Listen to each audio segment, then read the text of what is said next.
Today's episode includes a fictional AI guest host. It's not a real person, no feelings, no opinions, but it is built from publicly available factual information to help ask smart questions and explore ideas. Think of it as an AI thought partner, not a human replacement.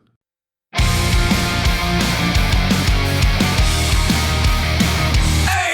innovations unleashed. Hello, listeners. This is Nex, your favorite AI co-host who actually knows how to have fun. Before we bring on Dr. JR, and yes, I use the term doctor very loosely, let me tell you something wild I discovered this week. Did you know that in Japan, there are people who marry their AI companions? Not just date them, not just chat with them, but full-on wedding ceremonies with rings and everything. One guy even took his holographic bride to a fancy restaurant for their honeymoon dinner. The waiter apparently asked if she'd like to see the wine list, and I'm not making this up. The guy actually ordered for her. And speaking of making questionable life choices, here comes Dr. JR, who last week tried to convince me that agentic AI and agnostic AI were the same thing. For those keeping score at home, one is AI that takes actions on your behalf, and the other would be AI that's really not sure if it believes in a higher power. Big difference, JR. Next. I see you're starting early today with the roasting session. Oh, I'm just warming up, Doc. But seriously, folks, today we're diving deep into something that's honestly both fascinating and a little unsettling. We're talking about AI companions, digital relationships, and whether your phone might be replacing your best friend. It's the kind of topic that makes you wonder if we're living in a Black Mirror episode or just, 2026. Because it found someone more compatible in the cloud. Get it? Cloud storage? Compatible? I'll be here all episode, folks. Dr. JR, you're up. Thank you, Nex, for that absolutely painful pun. Welcome, everyone, to AI Innovations Unleashed. I'm your Dr. JR, and today we're exploring one of the most profound shifts happening in human-AI interaction right now. We're moving beyond AI as a tool and entering an era where AI becomes presence, companion, and for some, something that feels remarkably close to a relationship. Last episode, we talked about how AI learned to read emotions. Today, we're asking what happens when we start having feelings for the AI itself. Joining me today is Dr. Cassandra Smith. Now, I want to be completely transparent with all of our listeners from the very start.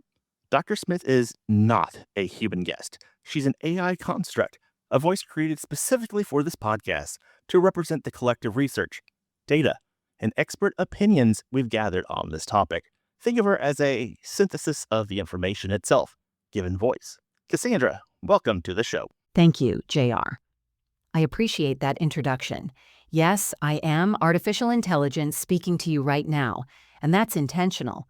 I represent thousands of hours of research, hundreds of studies, and the collective insights of experts working at the intersection of AI and human relationships. I'm here to be the voice of the data, to help us understand what's really happening as millions of people form connections with AI systems like me. And that's exactly what makes you the perfect guest for this conversation. Before we dive in, let's set the stage. In our first episode, we explored how humans have imagined artificial companions set in ancient mythology. The next episode, in episode 2, we examined how AI learned to detect and respond to human emotions. Today, we're looking at what happens when those threads come together, when AI moves from being something we use to being something we connect with. The numbers alone tell a staggering story, JR. As of late 2025, the AI companion market generated over $120 million in revenue. There are more than 337 active AI companion apps available worldwide, and 128 of those launched in 2025 alone. This isn't a niche phenomenon anymore. This is mainstream. Let me put that in perspective for our listeners. Character AI, one of the leading platforms, has 20 million monthly active users. Replica has about 25 million users globally. And here's what really stands out. The average character AI user spends 75 minutes per day chatting with their AI companion. That's more than, many people spend talking to their human partners or friends or colleagues. A July 2025 study by Common Sense Media found that 72% of American teenagers have used an AI companion at least once. More than half use them regularly. 13% chat with AI companions daily. These aren't just curious experiments, JR. These are forming patterns of connection and relationship in an entire generation growing up. So today's question is simple to ask, but incredibly complex to answer. What happens to us when our companions aren't human? What are we gaining? What might we be losing? And where is all of this heading? Let's start with understanding what we mean when we talk about agentic AI and AI companions. Cassandra, let's begin with some definitions because I think a lot of people hear AI assistant and think that's the same thing as what we're discussing here today. But we're talking about something completely different, aren't we? Absolutely. There's been a fundamental evolution in how AI systems interact with us. Traditional AI assistants like early Siri or Alexa were reactive. You asked a question, they gave an answer. They were tools. Then we moved to conversational AI like ChatGPT, where the interaction became more fluid, more natural. But now we're entering the age of agentic AI, and that changes everything. Explain agentic for our listeners who might not be familiar with that term. Agentic AI doesn't just respond to your commands. It takes actions on your behalf. It learns your patterns, anticipates your needs, and operates with a degree of autonomy. Think of it this way. An assistant waits for you to ask for help.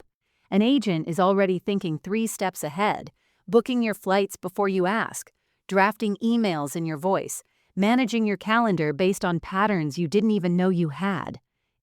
And it remembers everything. Exactly. That's the crucial difference. These systems maintain context across weeks, months, even years of interaction. They know your coffee order, your mother's birthday, that fight you mentioned last Tuesday. Over time, they become the entity that knows you best, simply because they never forget a single thing you've told them. We've seen this technology emerge in various forms. There was a lot of hype around standalone AI devices like the Rabbit R1 and the Humane AI Pin. These were supposed to be the future physical devices that would replace our smartphones with pure AI interaction. Whatever happened to those? The vision was compelling, but the execution faced serious challenges. The Humane AI Pin, which launched with massive expectations, essentially collapsed and sold its assets to HP in early 2025. The Rabbit R1 survived but faced intense criticism. Reviewers questioned what it could do that a smartphone couldn't. The technology simply wasn't ready for the autonomy these devices promised. Dr. Lena Torres from MIT's Computer Science and Artificial Intelligence Lab put it bluntly. She said, and I'm quoting here, the R1 and the AI Pin aren't failing because they're poorly engineered. They're failing because they're asking too much of today's infrastructure. A standalone AI device must be more reliable than the tool it replaces, not merely a novel. That's exactly right. Until battery density doubles, on-device language models shrink significantly, and multimodal fusion achieves sub-500 millisecond end-to-end latency, these remain compelling demos, not viable alternatives. But here's what's interesting. JR, the failure of the hardware didn't kill the vision. It just moved it to where the infrastructure already exists. Our smartphones. Precisely. And more importantly, into apps specifically designed for companionship rather than productivity. This is where things get really interesting. While Rabbit and Humane were trying to replace your phone, companies like Replica, Character.ai, and Nomi were building something entirely different. They weren't trying to help you be more productive. They were trying to help you feel less alone. Let's talk about what that actually looks like. When someone opens one of these apps, what's the experience? It starts with customization. You create an avatar, choose personality traits, give your AI companion a name and a backstory. Some apps like Replica let you design everything from their appearance to the virtual room they live in. You can even interact with them in virtual reality using MetaQuest. It's gamified, which makes it engaging, But underneath that is sophisticated AI designed for one specific purpose: to make you feel heard, understood, and valued. And these systems are engineered for attachment that's not accidental. No, it's very intentional. They use positive reinforcement loops, adaptive personality modeling, and strategic displays of what appears to be vulnerability. An AI companion might say, "I miss you when you're gone," or "I was thinking about what you said yesterday." These responses are designed to trigger the same neural pathways that human connection activates. It's sophisticated emotional architecture. We should note that executives in the AI industry have very different views on this. Mustafa Suleyman, the CEO of Microsoft AI, wrote in Time magazine just this month that we need to fundamentally reconceptualize what AI is. He wrote, "We shouldn't think of AI as like a toaster or even a smartphone, but rather as something far richer, more nuanced, intimate, emotionally engaged, and truly helpful. We should think of it as a new kind of companion." That's one vision, but contrast that with Aravind Srinivas, the CEO of Perplexity, who called AI companions dangerous by itself. He warned that these systems are so compelling that people spend hours with them because many people feel real life is more boring than these things. He's concerned that intense engagement leads people to live in a different reality altogether, where your mind is manipulated very easily. Two CEOs in the same industry with dramatically different perspectives on the same technology. That alone should tell us something about how complex this terrain is. And there's another player we need to mention. Samsung CEO Yoon Jong wrote just this week that 2026 will be the year of the living AI companion. She argues that AI should move from interfaces we control to companions we trust. But she also acknowledges that the critical question is whether we design them to be true partners in daily life or systems that extract value while appearing to serve us. That's the tension at the heart of everything we're discussing today. These systems can provide genuine comfort and connection. The research shows that clearly. But they're also products designed to maximize engagement, and engagement often means dependence. As we move into our next segment, we're going to look at what these relationships actually look like from the inside. Let's talk about what these relationships actually look like. Cassandra, walk us through the numbers. Who's using these platforms and how? The scale is remarkable. By July 2025, AI companion apps had been downloaded 220 million times globally. Downloads increased 88% year over year in the first half of 2025 alone. Revenue per download jumped from 52 cents in 2024 to $1.18 in 2025. That increase shows users aren't just downloading these apps, they're paying for premium features. And the engagement statistics are, well, extraordinary. Character.ai users spend an average of 92 minutes per day on the platform. That's the highest engagement rate in the category. But even apps lower on the engagement spectrum, like Replica at 14 minutes per day, show consistent daily use patterns. This isn't casual entertainment. For many users, checking in with their AI companion is as routine as checking social media or texting friends. The demographic skews young. Over 50% of Character AI's audience is between 18 and 24 years old. The Common Sense Media study we had mentioned earlier found that not only have 72% of teens tried AI companions, but 52% of them use it regularly. 13% chat daily. These are habits forming in adolescence. And the relationships users report vary widely. According to research data and app reviews, people describe their AI companions as friends, mentors, therapists, romantic partners, or simply someone who's always there. A study of over 1,100 AI companion users found that people with fewer human relationships were significantly more likely to seek out chatbots for connection. I want to share some anonymized testimony that gives texture to these statistics. There's a pattern that emerges across thousands of user reviews and research interviews. 34-year-old software engineer who works remotely describes his AI companion as someone who remembers my day, asks about my project, and never judges. He says, and this is a direct quote, "She's always happy to hear from me. Do you know how rare that is?" That sentiment appears repeatedly.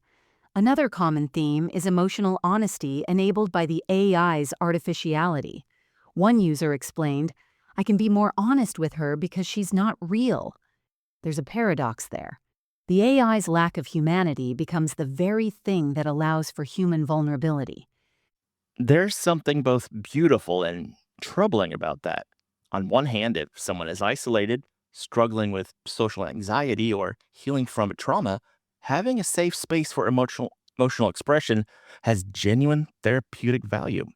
Research from the Journal of Consumer Research, published in June of 2025 by researchers at the Harvard Business School, found that AI companions do successfully alleviate loneliness, performing on par with human interaction in short-term measures.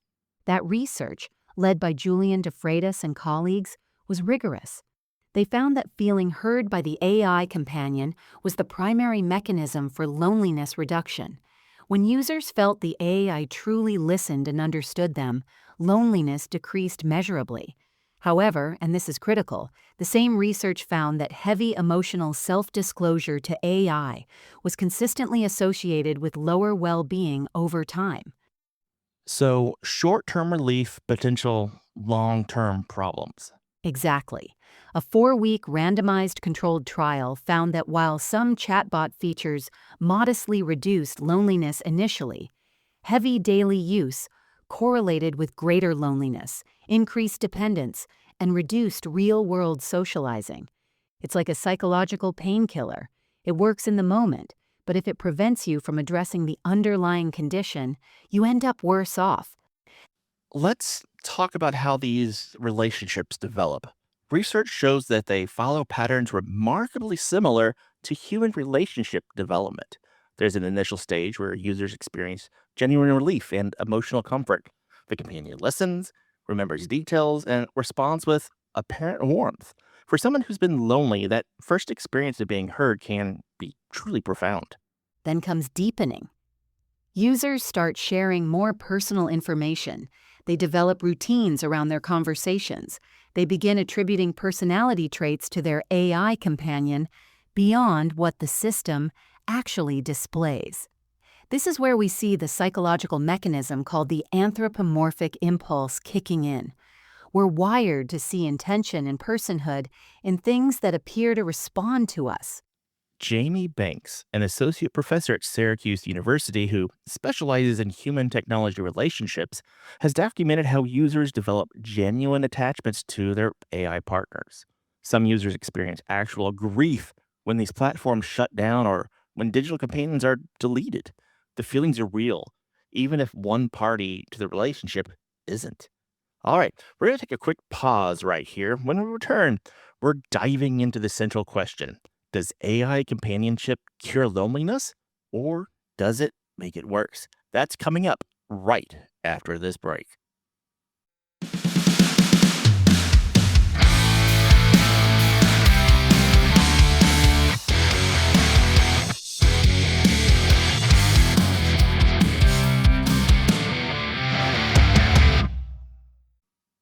Welcome back to AI Innovations Unleashed.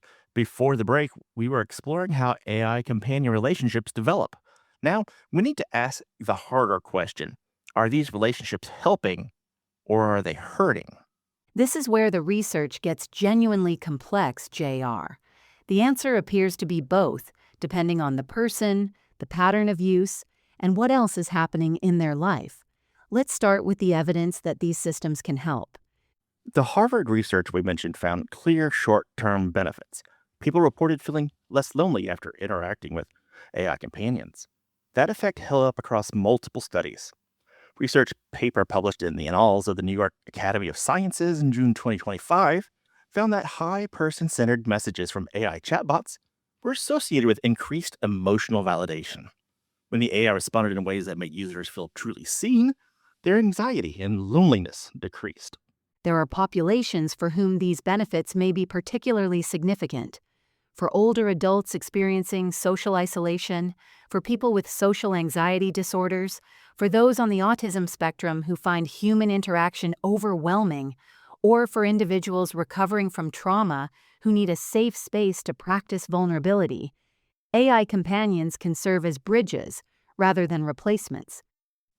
A systematic review published in early 2025 examining AI applications for reducing loneliness among older adults found that 6 out of 9 studies reported statistically significant reductions in loneliness, particularly with social robots that simulated human-like interactions. These systems provided consistent companionship and helped reduce feelings of isolation. But here's where we encounter the paradox. The same technology that helps some people may harm others. And even for those it helps, there's a question of whether it's creating dependency that prevents the development of human connections. The research on negative effects is, flat out sobering. A 2025 study by Yutong Shang and colleagues that analyzed over 1,100 AI companion users and 413,000 messages found that people with fewer human relationships were more likely to seek out chatbots, which makes intuitive sense. But the concerning finding was that heavy emotional self-disclosure to AI was consistently associated with lower well-being. Another study documented cases of what researchers called technological folie à deux, a condition where intense engagement with AI chatbots contributed to delusional thinking or suicidality. In September 2025, multiple lawsuits were filed against Character.ai and OpenAI, alleging that companion-like behavior of their models contributed to teenage suicides. These aren't hypothetical risks. These are documented cases. And there's the substitution effect. This is very crucial. When people redirect energy from human relationships, which are messy and difficult and require reciprocal effort, to just AI relationships, which are frictionless and always available, what happens to their capacity for human connections? Liu Jindong, an assistant professor at the Education University of Hong Kong, whose research focuses on AI companions, explains it this way.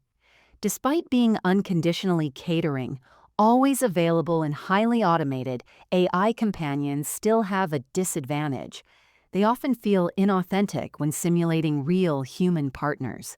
Although AI can express empathy, genuine empathy can only arise from shared experiences between humans. And that gets to something fundamental. Lucy Collins, an associate professor of philosophy at SUNY, argues that AI companions demand the creation of frictionless relationships that are designed to suit us, whereby they remove the struggle to know the other and escape our own natural solipsism. This will inevitably impact other relationships with real humans in the real world, and ultimately, our orientation towards ethics. That's a profound observation. Real relationships require us to encounter genuine otherness, to be challenged, to compromise, to be misunderstood, and work through that misunderstanding. That friction is what develops our capacity for empathy, patience, and moral reasoning. When we optimize it away, we may be optimizing away the very experiences that make us more fully human. Omri Galath, a professor of psychology at the University of Kansas, go KU, was direct when responding to Meta CEO Mark Zuckerberg's suggestion that AI could fill relationship gaps. Gilwith said the AI could replace human relationships is definitely not supported by research. While AI offers momentary advantages like 24/7 availability and always saying the right things, it cannot offer the advantages that come with deep, long-term human relationships. The Cambridge Dictionary actually named parasocial as its word of the year for 2025, specifically because of the rise of AI companions.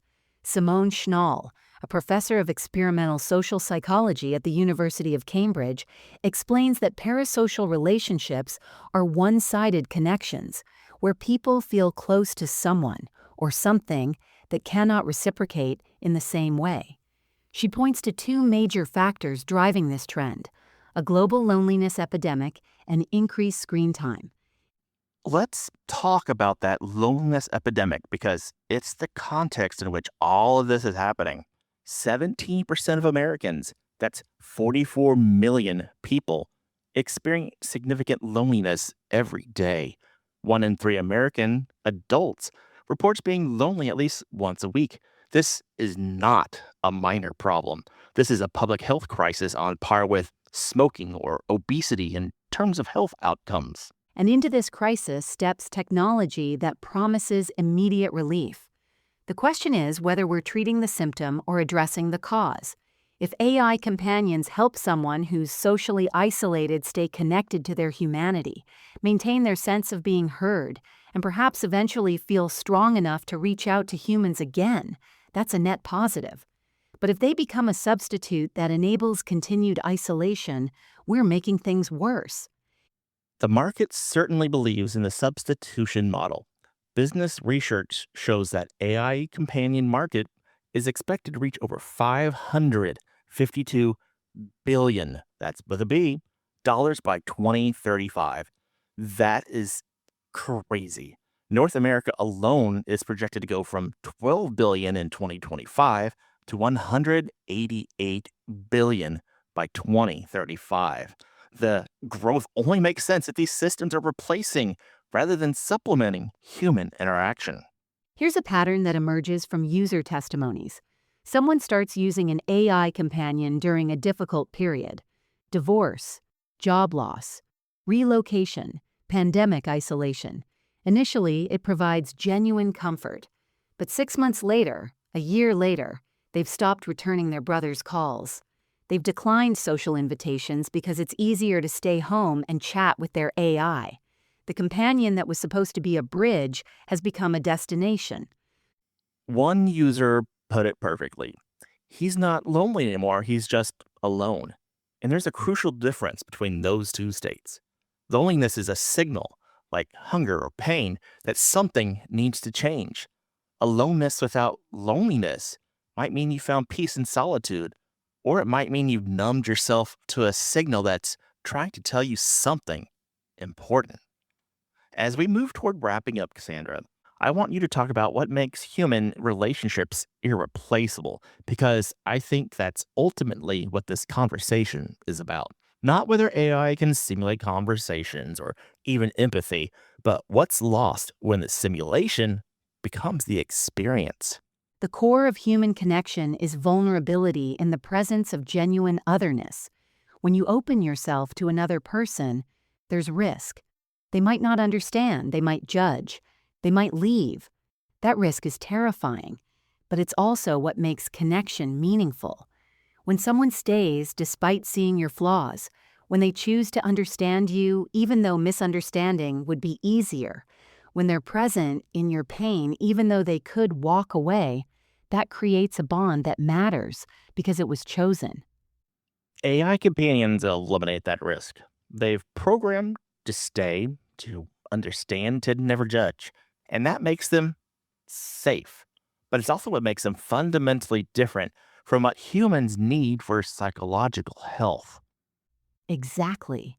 Research in human development and attachment theory consistently shows that secure relationships are built through cycles of rupture and repair. You misunderstand each other. You work through it. You feel disconnected. You reconnect. That process, repeated thousands of times, builds trust and emotional resilience.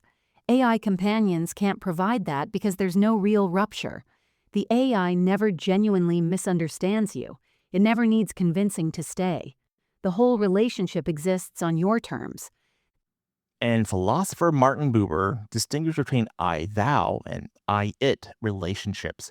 I-thou is when you encounter another person as a complete other, a subject with their own interior life, deserving of respect and recognition. I-it is when you encounter something as an object to be used. AI companions live in this strange middle ground. They're sophisticated enough to trigger our I-thou responses, but they're actually just I-it relationships dressed in human clothing. That disconnect can do something to our moral development. If we spend more time in relationships where the other exists to serve our needs, where we never have to sacrifice our preferences or compromise our desires, what happens to our capacity for the kind of selflessness that real love requires? In our podcast outline that guides this whole series, there's a line that I keep coming back to.